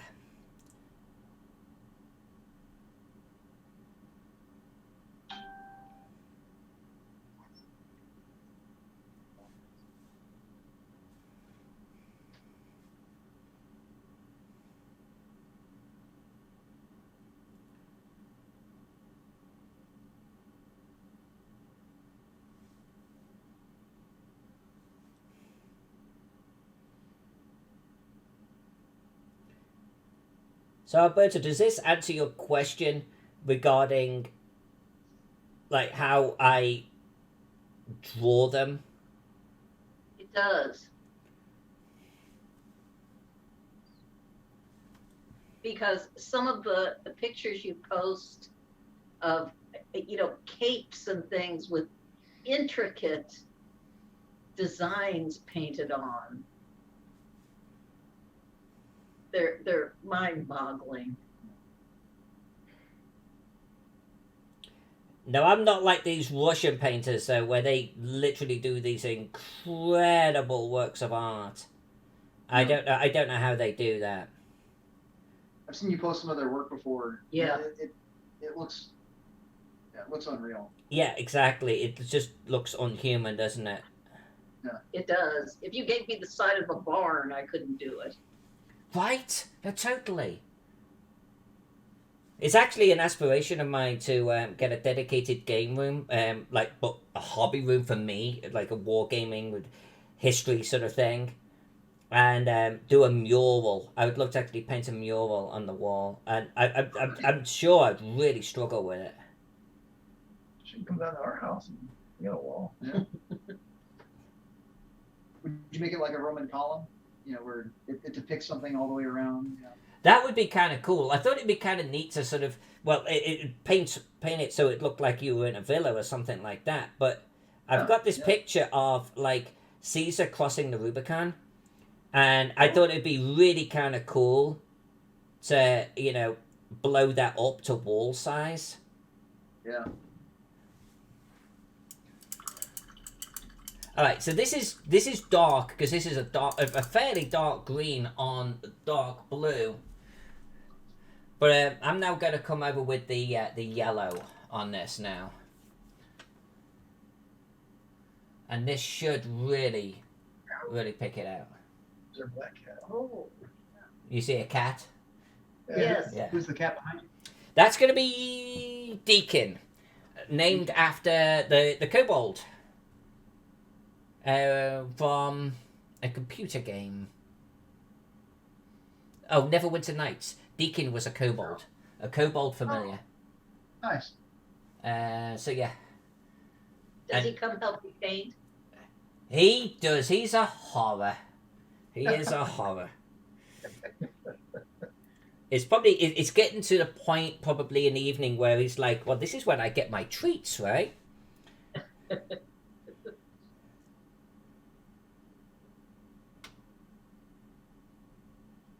like the high spots. It's a Catopolis out there. Didn't recognize it at first.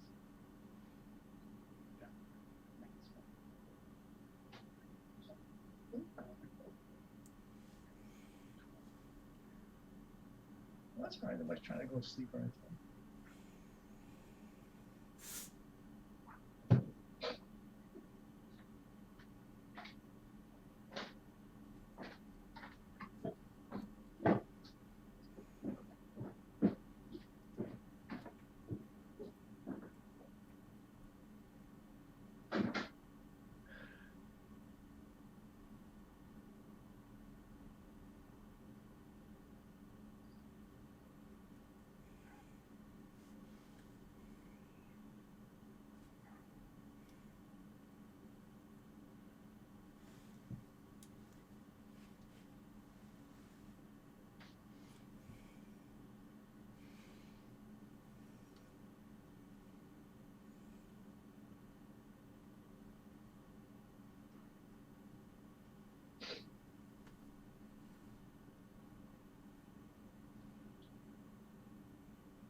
Now, Alyssa.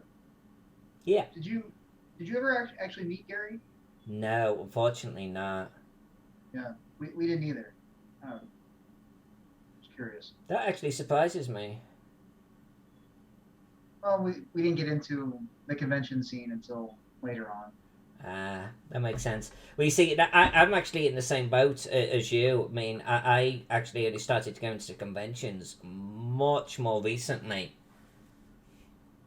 About 3 years ago. Yeah.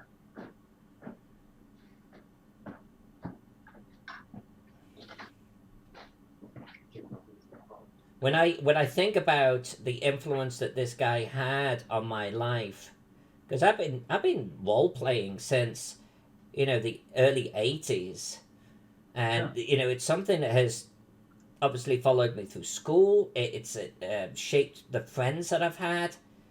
It's shaped the fact that I'm talking to you right now, if you think about it. Yeah. That's true. I mean, I always have, some sadness that I'll never be able to sort of shake the man by the hand and say, just thank him, because Right. I think my life turned out okay, and Dungeons and Dragons was a big part of it. Right.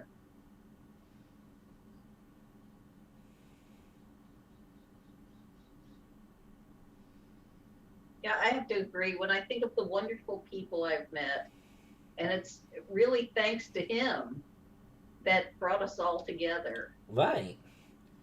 I mean, I think at this point, I think it's fair to say that we are extended family, and Yeah. I mean, I don't think it's too much of a leap for me to sort of say that the reason why I moved to the United States was, related to Dungeons and Dragons, only because it did shape my life, my friends, my aspirations and everything. Yeah. Were you an adult? Go ahead. Were you an adult when you came to the United States? Yeah, I was like 30. I think almost dead on, actually. Yeah, I was 30. So I guess you were an adult.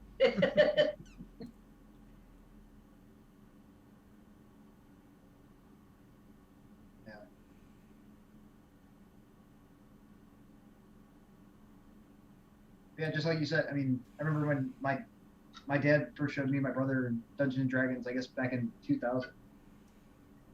Yeah, or even earlier. Yeah. And we've been playing it ever since. It was earlier. Was it early? Before we went to Alaska. Yeah. We had some stuff with us on the trip. Yeah. I brought some stuff to play. We didn't really play much, but Yeah. I brought the books and stuff on the trip. Yeah. So it's been my entire life. For me, I think it's actually also vastly improved my knowledge of things too, Yeah. Knowledge of people, places, just jousting terms, parts of armor.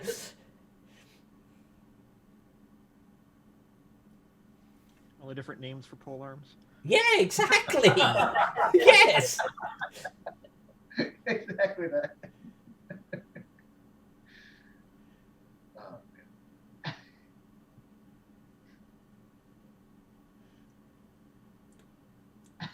No, don't they call it like the hobby shop or something in Lake Geneva? But I that's reopening. I think so. Yeah. Are you gonna go? Probably not. I don't know. Are you talking about the Dungeon Hobby Shop Museum? Yeah, that's the one. Yeah. I think I mean I do want to try and make some time to actually get over there and go see it, because it is going to be a little bit of a museum as well. Right. Yeah. So what do you Wow. think? Mighty good. Yeah. Mighty good. And if I want to, because the yellow dries and kind of loses a little bit of the pigment, yellow is one of those colors that will do that. Red's another one. I could just like touch on it a little bit more. A little bit of watery yellow here and there. And just get a little bit more brightness in parts. But yeah, I think that will do his shirt. Now, when it comes to finishing, how do you do a clear coat at the end? Yes. Yeah, that's actually a really good question. Yeah, I use a matte varnish, typically Okay. a couple of coats, Yeah. Yeah. because Sure. this will rub off very easily. I mean, that's the whole point of like partly having like an undercoat, right? But it will just wear. With use, it will wear. So I always put a couple of coats on there of a matte varnish. Armor Painter does a pretty good one. I forget what I've got close by here. Is it a paint-on one? I own paint-on ones and spray ones, and I will spray this. I only do the paint-on ones if typically for smaller efforts. Like if I want to have glossy eyes, for example.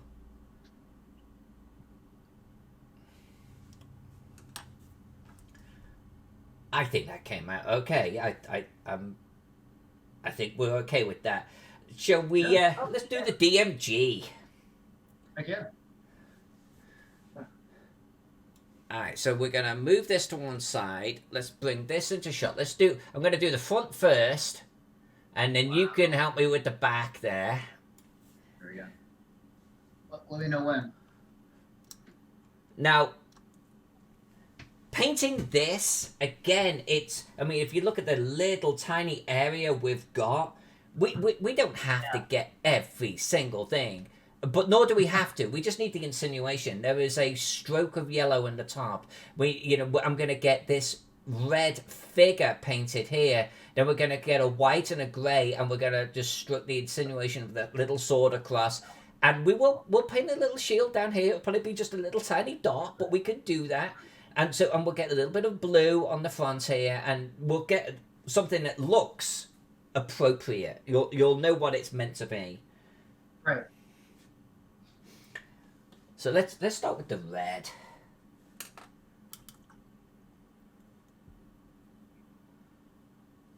And a time check. Yeah, we're only 1:45. We've still got an hour and a quarter. I think we're tracking nicely on this, actually. Yeah. It's funny when Luke reached out and said, "Hey, would you do a painting thing and maybe give it away at the end?" I'm like, how long do I need to paint a miniature? I've never timed myself before now. This is literally the first time I've ever done it. This is literally the first time when, okay, it takes me about 2.5 hours to paint a Gary Gygax, apparently. This could have gone so horribly wrong. Alright, so...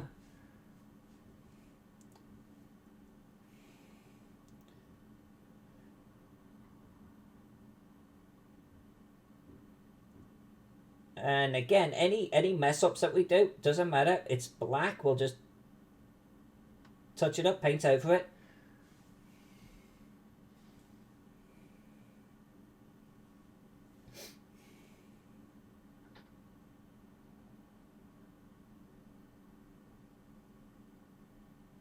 Just like notching in the general shape of him first.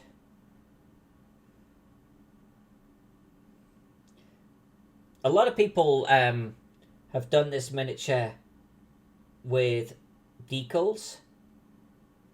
Oh, okay, yeah. And that works well. That works well. I just like the personal challenge. Yeah.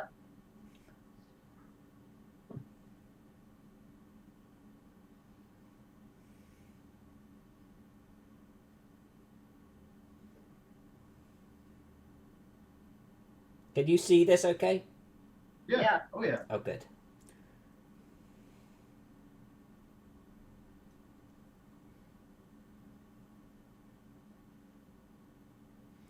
Okay. Assault. Damn. They have some great artists. Really, the old days. Who painted? No, it doesn't say. Sometimes it says like. Yeah, my skin is that color.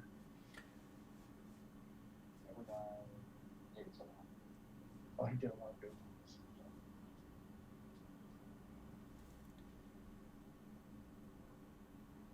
Well, we got the book. It's got a lot of this in there. Yeah. On the art, but that is actually.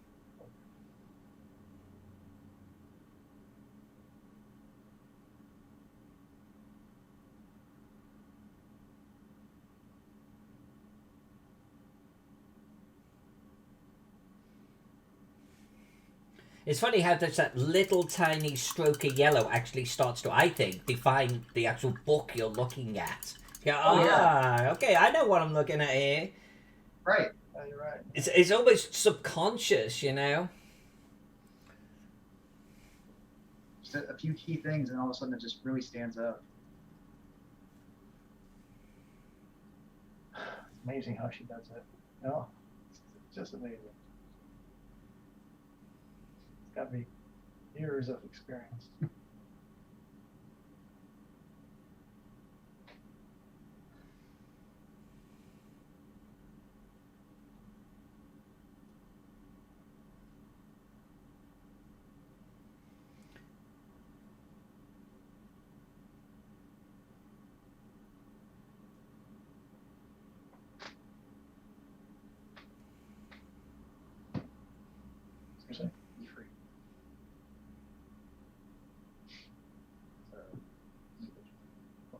from the plane of fire, which is what's on the back. This is actually a whole scene. This is not looking out the gateway. I wouldn't give you all.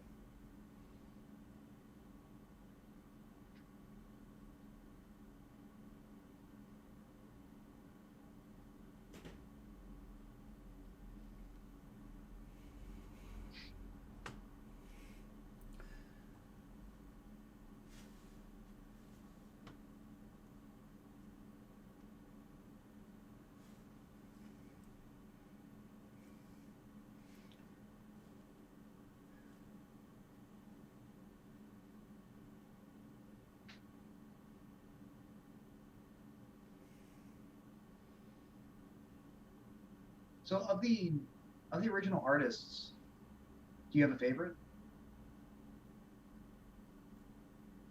What type of artist? The original artist for D&D. Like we were just talking about the cover was done by David Sutherland. I was curious if you had a favorite of the original guys who did all the illustrations and everything. You know, for me, out of those books, I'm not honestly. I'm not sure if there's a particular piece that really, really resonated with me from those books. But I do remember, and I can't. I think it was the original Kobold. Okay. Picture. That's one that sort of really sort of sticks out at me. But I loved the Jeff D stuff. Yeah. Back in the day, I was a bit of an admirer of Jeff D for sure. Nowadays, I don't think his art has aged as well. And I started to fall in love with a lot of the Elmore pieces. You know. Yeah. The minute the Dragonlance thing started to come out, I think it was a game changer. Yeah, I've got the one from the red box with the guy fighting the red dragon. I've got that frame. So. Nice. Yeah, what's that? He autographed one a copy for us. Larry Elmore. Printed. The autograph on books too. There's lots of books.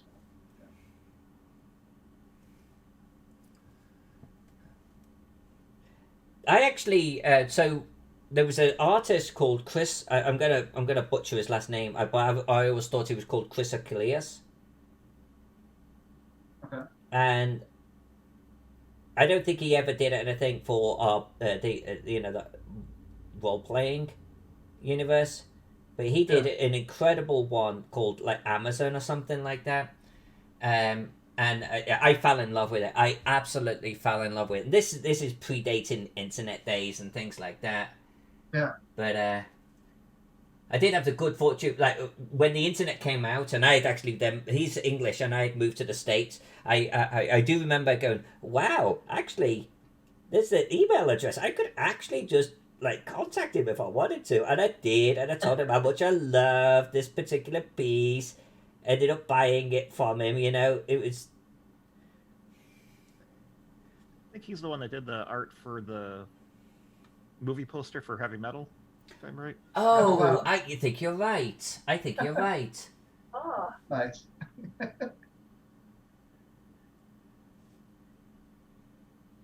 He might have done some White Dwarf covers too, I think. I think you're right on that as well. Yes. That's just amazing. She just it is.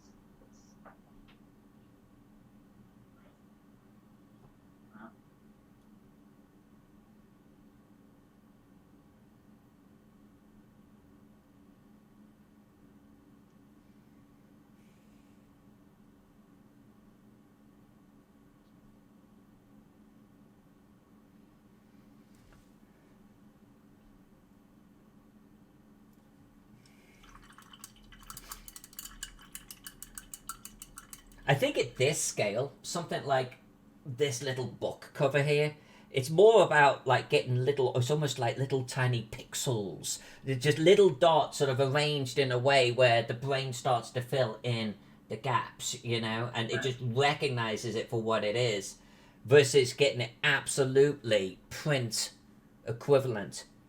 Right. And I think this looks okay. I'm gonna do some highlights and the eyes and everything on that devil type creature right there, just to sort of define him a little bit more.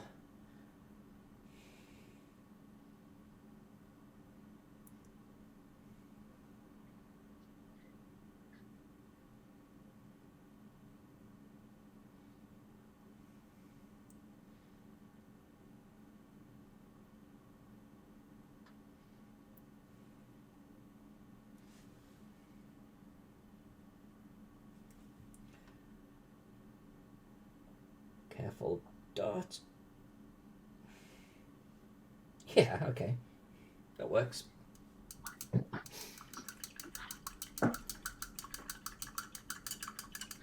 Amazing. You know, you know exactly what you're looking at. Right.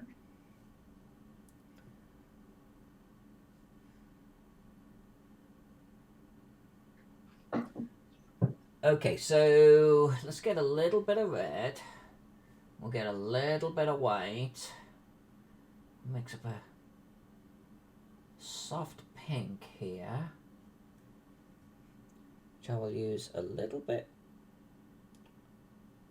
on the tip of the toe of his sneaker.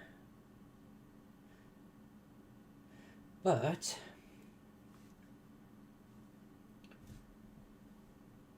let's define a little bit of shape in this guy here.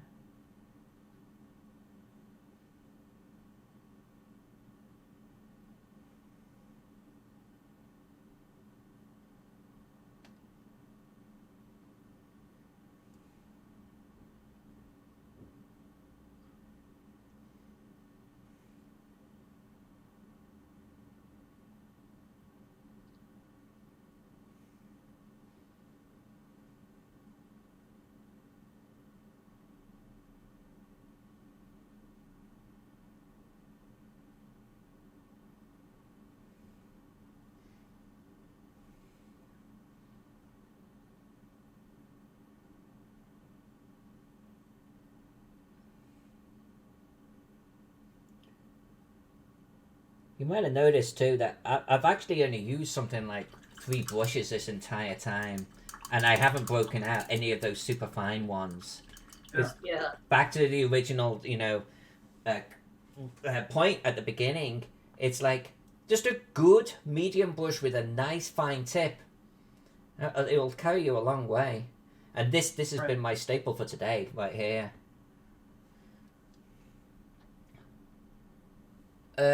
Okay, a couple of little tiny beady eyes on him I think would be appropriate.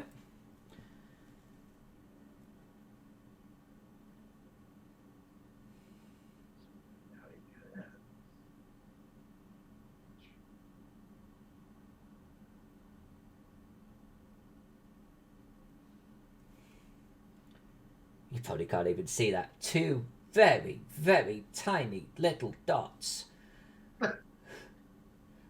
But I think we could probably... Now, I know there's a little bit of white in the bottom right corner, obviously with the TSR logo. I want to put like a DM's guide. Can you, Tom, can you hold up the front of that book for me? So I can actually see the entire picture. All right, so strictly speaking, we should have a little bit of yellow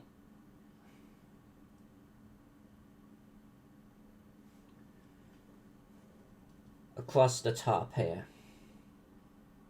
But I'm not going to write DMG because at this size it would just be ridiculous.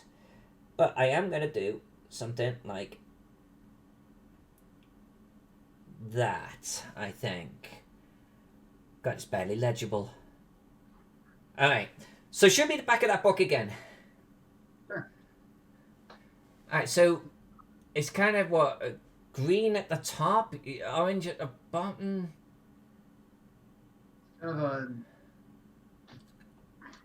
kind of yellowish green, and then the city is the City of Brass, and then the bottom is the Sea of Fire. So it's kind of a It's orange mostly red. black on the right and red, huh? Right. And there's like this little lizard here, kind of coiled around the bottom of this railing. Okay. I can Okay. hold it like, So streaks of red, a blob of red. We'll get he's actually kind of got his arm over that center bit. right. Yeah. But I think it would be appropriate to. Kind of the same on the, like a streak of red towards the top corner. Yeah. And then the bottom's red, right? Right.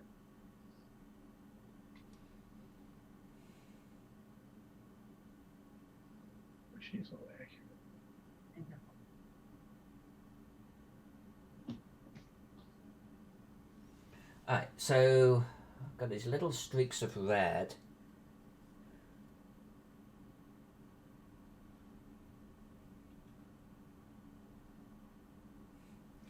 I think you said there was. Okay, we got.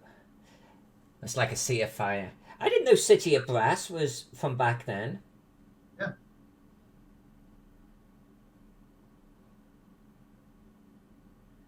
So it's the City of Brass that Frog God Games do. Is that like a modern rendition of it?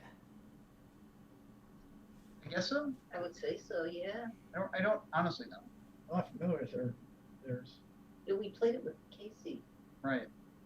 at North Texas a couple years ago. Let's see Yeah. if that's- Actually, I did the maps in that book, and I have never read it. And I know nothing about it, and apparently it might be from the 80s. Yeah. I think we played it with Casey before it came out. Yeah, it was still in the I think we Kickstarter were- stage. Yeah. We were a trial run. You said there was some kind of wizard, but let's get the It's like city. Yeah. The what is it? It's a lizard. It's kind A of wrapped around. lizard. Oh, okay. What color is that lizard? It's green. Okay. Of all things.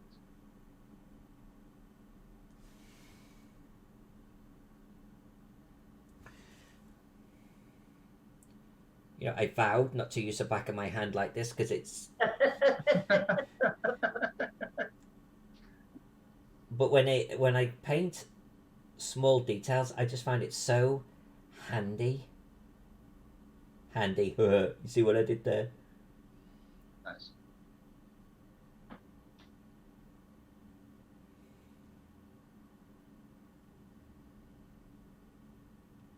I'm not sure I actually painted the back of the book on the last one I did, so this one's actually going to be a little bit more special. There you go.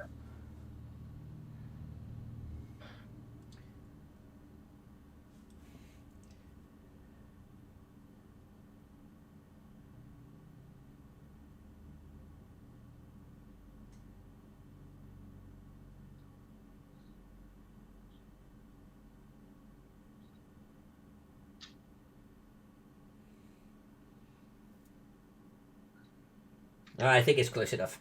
I think we're going to be done with this actually pretty quickly. This is only the 2-hour mark. I'm going to put some laces on his little sneakeroos here, and I think... Just looking back, yeah. Oh. That book looks exactly like you could pick it up and start paging through it. Yeah. I'm really happy with the book, thank you.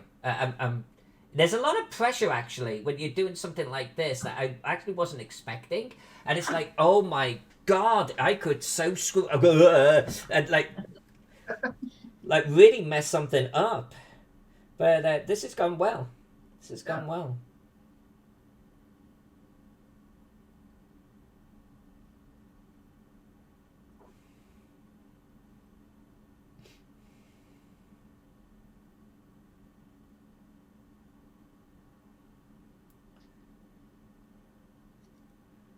Oh, wow.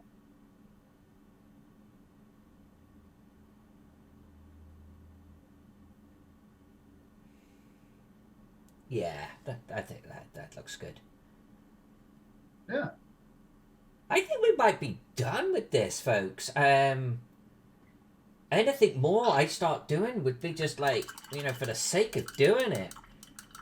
I think he is ready. I would let him now sit, probably overnight, honestly, and then I would spray him just to make sure just all of the paint utterly dries. But I think he is ready for, like, getting his varnish on, and then me snipping off that bottom one and getting him based up. What do you think? Nice. Oh, I think he's beautiful. Oops. So this is actually a little bit quicker than I was expecting. Yay! But the purpose of today, I hope you had fun watching me paint Gary here, and just how I go about it. We're gonna give him away. Okay, we're gonna give this guy away. I think we're gonna do it on just a random number. I didn't want to use a dice in case we had like odd people in the channel, and I can get a random dice roller and put it on the screen here. So I know that we have 4 of the Chuliks right there, right? Peter, Alberta, and Tom. We have Bruce. We got 1, 2, 3, 4, 5 with Bruce. Stephanie in the background. I think that's 6. I think we've got 6 people in here, right? And then 6 people. So if it's okay with you, I'm gonna roll a d6, and it's gonna be against Peter. 1, 2. In fact, what I'm gonna do, this to be on, so everyone knows how I'm gonna do this. There you go. 1, 2, 3, 4, 5 is Bruce, and 6 will be Stephanie. If you win and you want this little miniature, I will need a shipping address from you. Let's get a. I should be able to just do a 1d6, I think, on Google right here. Yeah. Let's see what Google says. I think you typed in dice roller, or yeah. 5. That's you, Bruce. All right. Congratulations. Cool. Yeah. Thank you. Congratulations, Bruce. If you would like this little fella, let me actually focus on this a little bit better right here. There we go. He is all yours if you would like him. I will just need a shipping address. What I'm going to do, Bruce, is I'm just going to put this in the general chat. Is I'm going to actually, I'll give you my email address. Just contact me, and we'll make arrangements. I'll need probably a day or 2 just to sort of finish him off and get him based up for you, but then I will wing him across. Oh, that's Cool. pretty neat. Very awesome.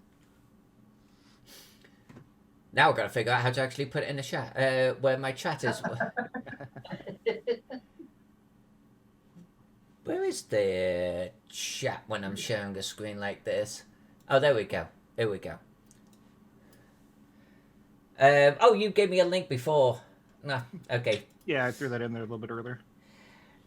All right, so write to this address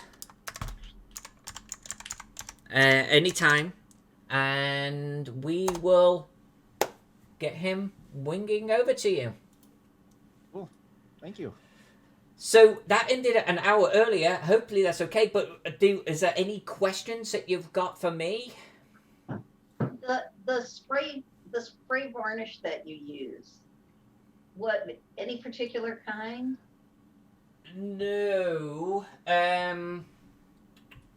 Do I have a spray varnish up here that I can show you? Here we go. Yeah, so this is a satin one, but it's a similar principle. So I use this.